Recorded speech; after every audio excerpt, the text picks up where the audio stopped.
ایک شخص نے یہ سوال بھیجا کہ جہلم میں ایک شخص ہے مرزا محمد علی انجینئر، وہ قرآن اور حدیث کی بات کرتا ہے اور فرقہ واریت سے پاک رہنے کی تلقین کرتا ہے اور ان تمام فرقوں کا رد کرتا ہے، اور قرآن کا بھی یہی حکم ہے کہ واعتصموا بحبل اللہ جمیعا ولا تفرقوا، کہ فرقہ واریت میں مت پڑو اور اللہ کی رسی کو مضبوطی سے تھام لو۔ ہمیں چاہیے کہ مرزا محمد علی انجینئر کی ہم بات کو مانیں اور قرآن و سنت کی جو وہ دعوت دے رہا ہے اس کو عام کریں۔ دراصل بات یہ ہے کہ انجینئر محمد علی مرزا کی بات اس طور پر بھی صحیح نہیں ہے کہ وہ جو بات کرتا ہے کہ فرقہ واریت میں مت پڑو، اس بات کا کوئی بھی قائل نہیں ہے کہ فرقے ہونے چاہیے، لیکن اس بات سے کوئی انکاری بھی نہیں ہے کہ اس دنیا کے اندر فرقے موجود ہیں، جیسے کہ میرے نبی کریم صلی اللہ علیہ وآلہ وسلم نے فرمایا تھا کہ ستفترق امتی 73 فرقہ کلہم فی النار الا واحدہ، کہ میری امت عنقریب 73 فرقوں میں بٹ جائے گی لیکن ان میں سے ایک فرقہ جنتی ہوگا۔ تو عقل اس بات کو تسلیم کرتی ہے کہ اس ایک کو ڈھونڈا جائے، اس ایک کی پیروی کی جائے، وہ ایک کون سا ہے؟ تو میرے نبی کریم صلی اللہ علیہ وآلہ وسلم نے فرمایا تھا کہ وہ ایک وہ ہے جس پر میں اور میرے صحابہ ہیں۔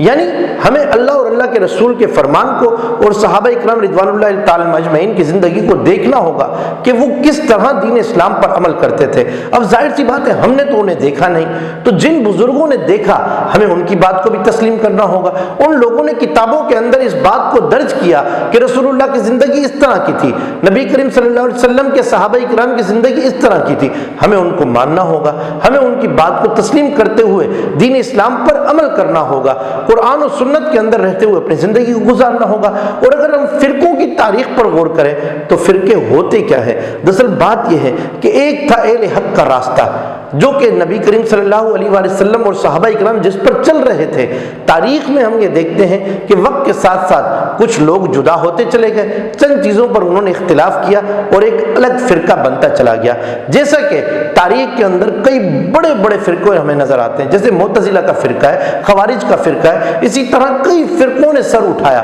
لیکن وقت آنے کے ساتھ ساتھ سارے فرقے مٹتے چلے گئے، لیکن اہل حق کا جو تسلسل تھا وہ آج تک برقرار ہے، جسے اہل سنت و جماعت کہتے ہیں۔ دراصل عوام کے اندر یہ مشہور ہے کہ شاید یہی جو چند ایک فرقے اس وقت موجود ہے دنیا میں، جیسے کہ اہل سنت یا دیوبندی یا شیعہ یا دیگر احباب، بس یہی فرقے ہیں۔ تو دراصل یہ ایسا نہیں ہے، یہی فرقے نہیں ہیں، بلکہ ہم پوری تاریخ پر غور کریں تو کئی فرقے معرض وجود میں آئے اور پھر ختم ہوتے چلے گئے۔ آج ان میں سے ایک فرقہ یہ بھی ہے جسے محمد علی مرزا نام کا ایک شخص اس کا فاؤنڈر اور بانی ہے۔ بات یہ ہے کہ اگر یہ شخص کہتا ہے کہ فرقہ واریت ختم ہونی چاہیے تو بہت اچھی بات ہے، ہر شخص یہ چاہتا ہے کہ فرقہ واریت ختم ہو تاکہ امن و امان قائم ہو۔ تو بات یہ ہے کہ پھر کہاں پر ہم رکیں؟ یہ کہتا ہے قرآن و سنت پر رکیں۔ قرآن و سنت پر رکنے کی جب بات ہو تو یہ ساری باتوں کو ختم کر دیتا ہے اور اپنی وہ بات جو کہ بات اس کو پسند ہوتی ہے اسی کو لے لیتا ہے۔ یہ بات کرتا ہے کہ بزرگان دین کو ختم کر دیا جائے، اسلام کے اندر بزرگان دین کا کوئی کردار نہیں ہے۔ تو بات یہ ہے کہ قرآن کی بات تو ٹھیک ہے کہ وہ سینہ بسینہ محفوظ رہا اور ہمارے پاس ایک کتابی شکل کے اندر موجود ہے، بات یہ کہ حدیث کی، اگر ہم حدیث کی بات کرتے ہیں تو حدیث کو جن لوگوں نے ضم کیا اور حدیث کو جمع کیا، اپنے سینوں میں محفوظ کیا، کتابی شکل دی گئی، تو وہ حدیث بھی تو کسی نہ کسی بزرگان دین کی تصنیف ہے۔ لیکن حیرت کی بات یہ ہے کہ پھر چونکہ اس کا اپنا مقصد آتا ہے تو اس بزرگ کو قبول کر لیتا ہے، اور جہاں پر اس کا اپنا مقصد نہیں تو باقی سارے بزرگوں کا رد کرتا ہوا نظر آتا ہے۔ اور جہاں تک یہ بات ہے کہ سارے فرقوں کو ختم کر دیا جائے اور ایک محمد علی انجینئر مرزا کے فرقے کو لے لیا جائے، تو بات یہ ہے کہ محمد علی انجینئر مرزا کا جو فرقہ ہوگا اس کا کیا نام ہوگا؟ کیا وہ فرقہ نہیں ہوگا؟ کیا ان کے ماننے والے ان کے پیروکار نہیں ہوں گے؟ کیا وہ سارے کے سارے کتاب و سنت کے اندر غوطہ زن ہو کر خود مسائل اخذ کریں گے؟ تو ایسا تو ناممکن سی بات ہے کہ ایک شخص عالم دین ہے، مفتی ہے، ایک مجتہد ہے، وہ شخص جو دین کے مسائل کو لے کر آ رہا ہے، کیا موچی نائی حجامت کرنے والا شخص کیا وہ دین اس طرح حاصل کر پائے گا؟ تو یہ تو ناممکن سی بات ہے۔ تو بات یہ ہے کہ کہیں نہ کہیں جا کر ہمیں رکنا ضرور ہوگا۔ اگر ہم کسی کی پیروی کریں تو ہم غلط، اور مرزا محمد علی انجینئر کا کوئی شاگرد ان کی پیروی کرے تو وہ بالکل ٹھیک۔ تو دراصل یہ ایک دو رخی رویہ ہے، اس کا مقصد صرف اور صرف یہی ہے کہ مسلمانوں کے اندر دراڑیں ڈالی جائیں، مسلمانوں کو تقسیم در تقسیم کیا جائے۔ اور یہاں تک یہ بات یاد رکھیں کہ اس نے اپنے مقصد کے اندر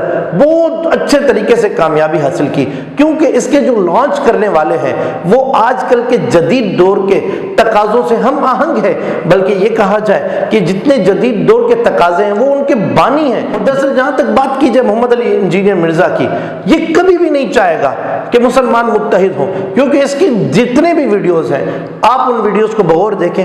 ہر ویڈیوز کے اندر یہ مسلمانوں کے شعائر کے خلاف بولتا ہوا نظر آئے گا، یہ مسلمانوں کے اجماعی عقائد و نظریات کے خلاف بولتا ہوا نظر آئے گا، یہ مسلمانوں کے شیرازے کو بکھیرتا ہوا نظر آئے گا، یہ کبھی بھی ان موضوعات پر گفتگو نہیں کرے گا جو کہ اسلام کے لیے چیلنجز ہیں، جیسے کہ الحاد کا فتنہ ہے اور پوری دنیا کے اندر بڑی زور سے یہ فتنہ پھیلتا جا رہا ہے۔ یہ کبھی بھی مغرب کے اندر بڑھتی ہوئی فحاشی اور عریانی کے خلاف نہیں بولے گا، کیونکہ اس کے اپنے آقا ان سے ناراض ہو جائیں گے، کیونکہ یہ تو مغرب کا پیرو کردہ ہے اور یہ مغرب کو لانچ کردہ ایسا شخص ہے جسے علامہ اقبال نے کئی سال پہلے ہی بتا دیا تھا کہ فاق کا کش جو موت سے ڈرتا نہیں ذرا، روح محمدی اس کے جسم سے نکال دو۔ اس کو تو انگریزوں نے لایا ہی میدان عمل میں اس لیے ہے تاکہ مسلمانوں کے اجتماعی نظریات و عقائد کو خراب کر کے ان کے اندر تفرقہ بازی کی جائے۔ کبھی بھی یہ شخص نہیں چاہے گا کہ مسلمانوں کے اندر فرقہ واریت ختم ہو، کیونکہ یہ تو خود فرقہ واریت کو ہوا دے رہا ہے، کیونکہ یہ سب کو ختم کر کے اپنی بات منوانے پر تلا ہوا ہے،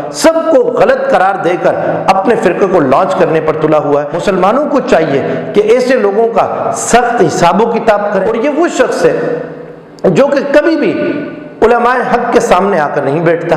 یہ وہ شخص ہے جو اپنے سوا کسی کو ماننے کے لیے تیار نہیں، تو ایسی شخص سے کنارہ کش ہونا ہی بہتر ہے۔ تو اللہ سے یہی دعا ہے کہ اللہ تعالیٰ ہمیں حق سمجھنے کی توفیق عطا فرمائے۔